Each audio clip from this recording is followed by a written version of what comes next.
정치마수다. 오늘은 더불어민주당 기동민, 국민의힘 최영두 의원 모셨습니다. 어서 오세요. 네, 안녕하세요. 그러니까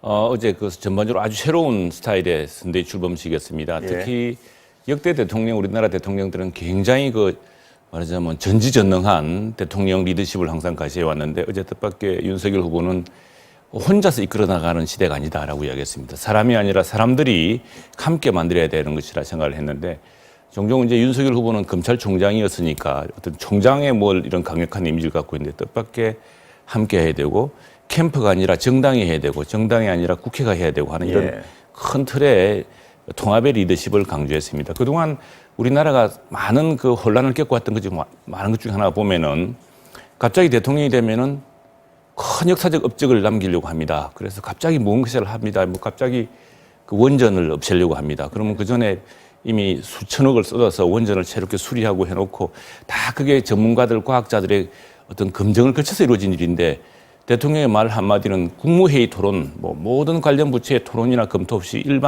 일사천리로 진행됩니다. 그러다가 이제 감사원 감사에 걸리죠. 그랬더니 또 증거를 인멸합니다.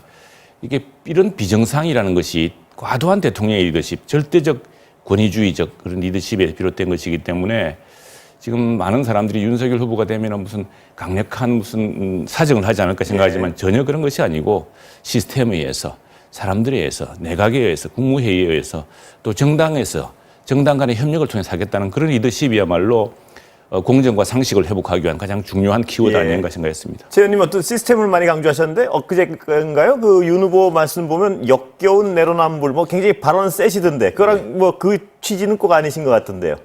왜냐하면은 검찰총장 될 때 이전에 똑같은 기준으로 이전 정부 수사 안 했습니까? 이전 정부 때 그 권력을 상대로 수사했더니 그때는 민주당이 잘한다고 박수 치면서 우리 제가 여쭤보는 건 방금은 시스템에 의한 어떤 후보가 된다는 말씀하고 왜냐하면 그런 역겨운 사태를 극복하기 위해서는 동일한 기준, 동일한 잣대, 시스템에 의해서 해야 된다는 그런 점을 강조한 것이죠. 후보 자체가 보이질 않는다. 이 비판에 대해서는 어떻게 보세요? 후보 자체가 너무 강력할까 봐 지금 이재명 후보는 벌써 윤석열 후보를 이제 검찰 뭐니 해서 이 후보의 캐릭터를 강조하고 있지 않습니까?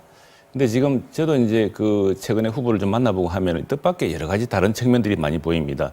사실은 검찰총장으로서 자기는 오히려 검경 수사 분리를 굉장히 강조했고 검찰이 너무 많은 수사를 해서는 안 된다. 검찰은 한 10건 정도의 아주 모범적인 정말 검찰이 아니면 할 수 없는 아주 권력형이거나 따로 지능형이거나 그런 큰 재산형이거나 하는 이런 것들로 일불백계를 하는 게 검찰이지 모든 수사에 관여한 검찰이 아니다는 그런 확실한 검경 분리에 관한 수사 분리에 대한 확고한 철학이라든가 그다음에 지금 오히려 이제 이분이 지난 5년을 거치면서 한때는 갑자기 정상적으로 검찰 업무를 하는데 갑자기 우리 검찰총장이 돼가지고 박수를 받다가 똑같은 척도로 이 정부 내에서 일어난 일들을 수사를 하니까 갑자기 역도가 돼가지고 이제 비난을 받는 걸 보면서 어떤 상식과 공정의 회복이라는 것을 중요하게 생각해요. 지금 우리 시대에 필요한 게 그런 것 같습니다. 국가가 해줄 수 있는 일이 많지가 않습니다. 이제는 우리 국가 재정과 국가 부채는 자꾸 커지고 있지만 실제로는 기업과 민간의 창의력으로 이루어지는 시대 아니겠습니까?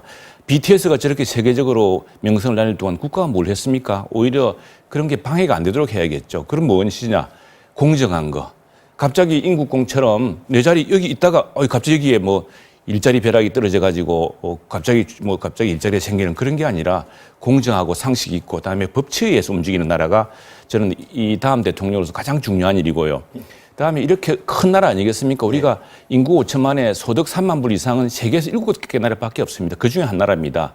이런 나라의 복잡한 국제, 정치, 경제, 환경 이런 것들을 할 수 있는 것은 한 사람의 천재가 할 수 있는 일이 아닙니다. 그건 대단히 복합적인 융합적인 그런 집단 지성으로 가능한 일이기 때문에 그걸 총동원할 수 있는 리더십이 중요한데 지금 이제 그 리더십을 강조한 것 같고요.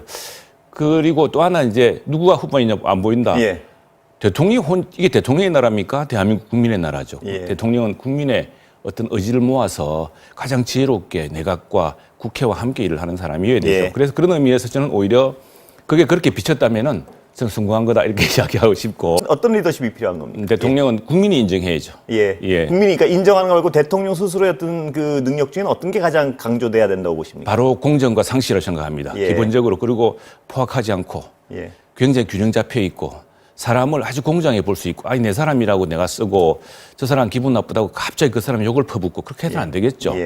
아주 그 평상심을 가지고 사물을 볼 수 있고, 우리 그런 것들은 과거 삼국지 이런 걸 봐도 나오지 않습니까? 뜻밖의 그 천재가 하는 게 아닙니다. 굉장히 인자하고 균형이 잡혀 있고 사물을 깊이 바라볼 수 있는 사람. 그건 사실 뭐라고 좀 타고나는 것 같고요.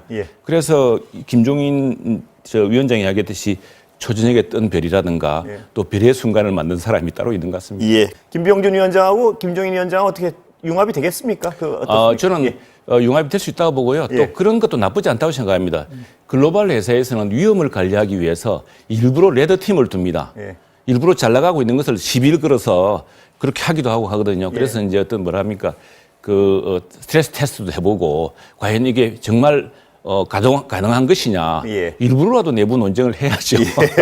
또 좋은 점은 이분들이 과거 노무현 정부라든가 이런 또 김대중 정부라든가 또 노태우 정부라든가 이를 역대 정부에서 일을 많이 해본 아주 고수들이기 때문에 어떤 시대 정신, 시대적 과제, 그 의제를 조율하는 능력, 실패도 많이 해봤거든요. 대한민국의 어떤 기본 목표가 무엇인지를 공감하고 있는 분들이기 때문에 저는 충분히 좀 다양성이라는 것이 오히려 우리 민주정의 장점 아니겠습니까? 독재 같으면은 일사불란한 한 목소리로 가야겠지만 우리는 민주정당이고 또 민주정부이기 때문에 다양한 목소리. 김종인 위원장이 하는 말씀, 지금 코로나로 인한 양극화, 이 빈곤, 이게 심각해져 있거든요. 또 한 측면에서는 김병준 위원장이 이야기하듯이 어떤 기업과 민간의 창의력, 자유민주주의, 시장경제라는 것도 굉장히 중요한 요소 아니겠습니까? 그래서 서로 병립할 수 있는 거라고 봅니다. 검찰 출신 장악 그 부분은 뭐 반론을 하셔도 될 것 같습니다.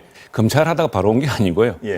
이제 윤석열 후보 혼자만 검찰 이후에 다른 경력을 쪼개는데 그건 어떤 시대적 정신이 있었다고 봅니다. 그리고 본인이 정치하려고 시작한 것도 아니고, 근데 다른 분들은 대부분 다 지역에서 선출직을 거쳐서 거쳐오신 거고.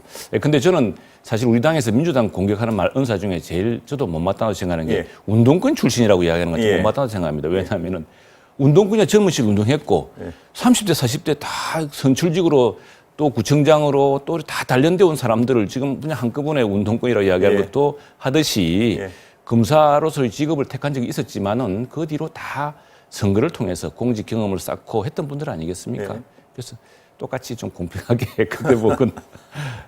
근데 그 말씀은 참 귀담아 드렸다 생각합니다. 어떤 부분을 귀담아?